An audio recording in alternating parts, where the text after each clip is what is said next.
I'm thrilled that we're now moving on to Emily Dickinson from Walt Whitman.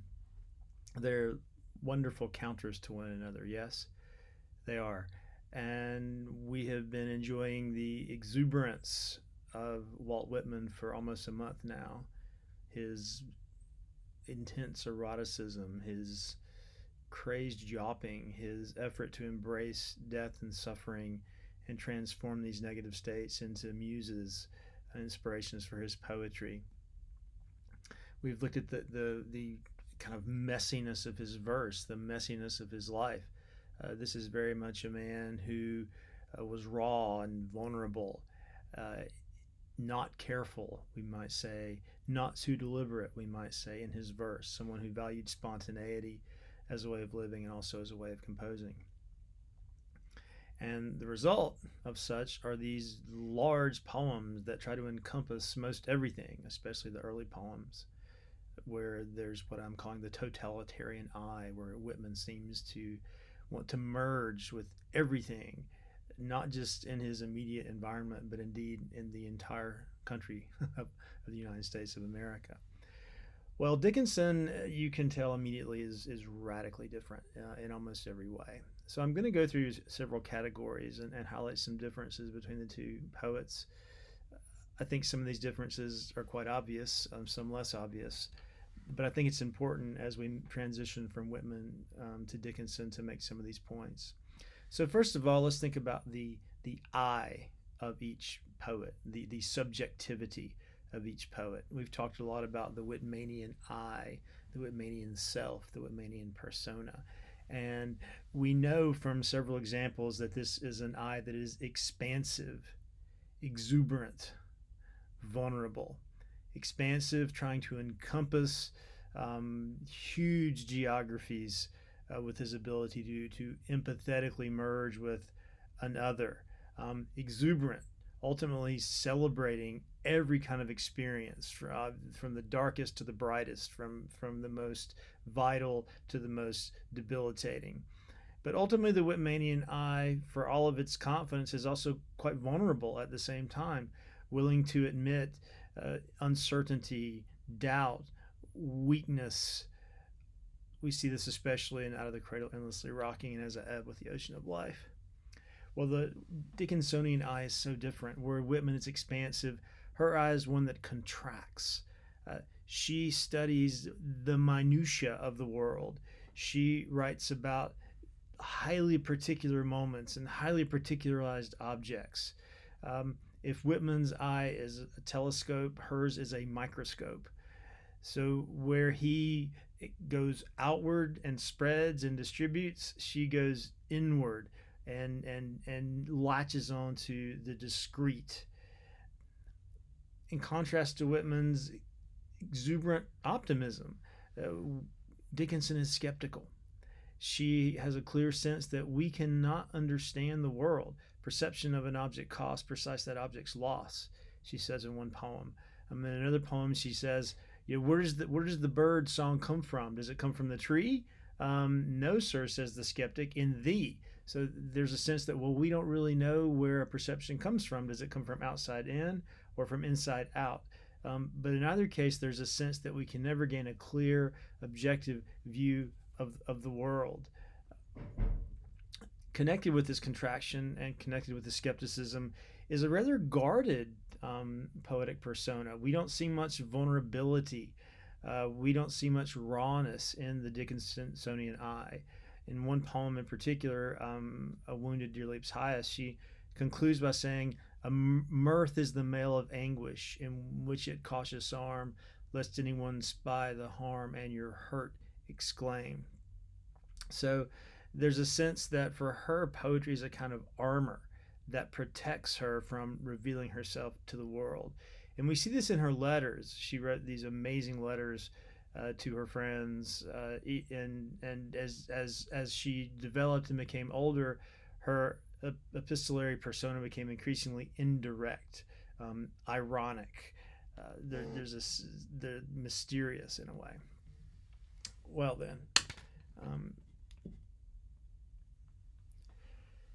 another difference: the use of title or lack thereof. Whitman titled all of his poems almost, and his titles contain arguments. Song of Myself. I'm going to make arguments for the power of myself and what it can do. Um, Song of the Pioneers, Song of the Broad Axe, um, Out of the Cradle Endlessly Rocking, As I Have with the Ocean of Life. His titles label each poem as a kind of cogent argument about what it means to exist. There's a deliberate quality to those titles. They help us see the differences between the poems.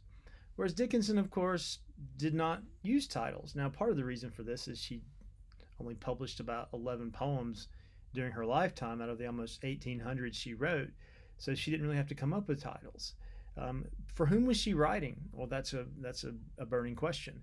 Was she writing simply for herself? Was she writing, imagining that she would be published one day? One poem she says, "This is my letter to the world that never wrote to me." But the point is that there are no titles of her poems. It's almost as if to put a title on one of her poems would foreclose its possibilities. I tell a truth, but tell it slant. Success in circuit lies. The riddle we can guess, we speedily despise. So simply to let her first lines essentially stand as her titles gives the poems an openness that Whitman strangely often don't have, and also give a kind of improvisational feel to her poems, as if she just jotted them down and didn't have time to put a title on them. She didn't want to think about it that long. So there's this immediacy to the verse that comes with the lack of the title. Verse form. Whitman wrote in free verse. He was one of the first poets to use free verse virtually exclusively for all of his work. William Blake used a lot of free verse too. Whitman didn't know William Blake. There were certainly precedents to the kind of verse Whitman was writing, but his verse was if it did have form, it was usually the form of repetition or parallelism.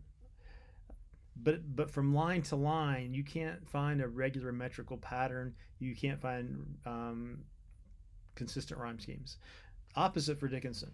Dickinson used basically two forms for almost all of her poems. The so-called common meter, which is a 4-line stanza alternating between iambic tetrameter and iambic trimeter, and the rhyme scheme is AB.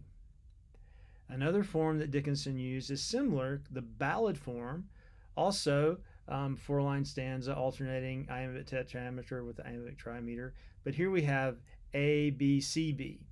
And this is the form she uses for a lot of her really famous poems. I felt a funeral in my brain, the mourners to and fro kept treading, till it seemed that sense was breaking through. So you see that rhyme scheme play out there. Because I could not stop for death, he kindly stopped for me. That also is a poem that uses the ballad meter. There's a certain slant of light winter afternoons that oppresses like the heft of cathedral tunes. So there's a discipline to Dickinson, but of course those forms she plays with mightily. She of course uses the dashes to chop up and make jerky and hesitant those lines, and she often varies her metrical pattern. So certainly she's not overly formal at all, but there is a basic metrical structure to most of her poems. She also rarely used straight up rhyme, perfect rhyme. She usually used slant rhyme. A wounded deer leaps highest, I've heard the hunter tell, 'tis but the ecstasy of death, and then the break is still, tell, still. Pay attention to her slant rhymes. They're prevalent and important. Syntax. I'm sorry. Punctuation.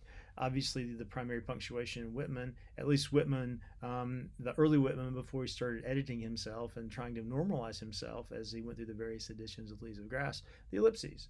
And we talked about how that gave the feeling, the poems, it slowed us down. And gave us a sense that the poet was trying to capture his process of thinking along the way, of being on the open road and attending to the paratactical flow of the world. Oh, I saw that. Oh, and I saw that. And oh, and there's that over there. Whereas Dickinson, of course, valued the dash. That's also a mark of hesitancy. But the dash is quicker than the ellipses. And while Whitman used the ellipses largely between sort of self-contained units of language, Dickinson uses the dash in a very unpredictable way. So the dash gives her poems a more jagged, abrupt, and jerky feel. These little spurts and bursts that feels much different than the slower feel of reading a Whitman section. So one more thing to denote, what I call the epistemology of these poets. Whitman believes that we can know the world through feeling. That if I can feel with something or someone, I can know that thing in an intimate way. If not in a rational way, in a bodily way, but that's a way of knowing and connecting and being intimate.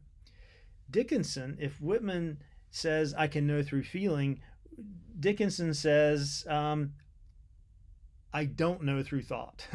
So Dickinson has a clear sense that we can never grasp the world as it is. It's too ephemeral. It's too weird. But we can think about it. And in thinking about what we can't know, for Dickinson, this is exhilarating. She values absence. She values what we cannot know. She values the unmapped terrain, because for her, that is an endless invitation to think and imagine. So if Whitman is ultimately a poet who desires presence, Dickinson is a poet who acknowledges and embraces absence.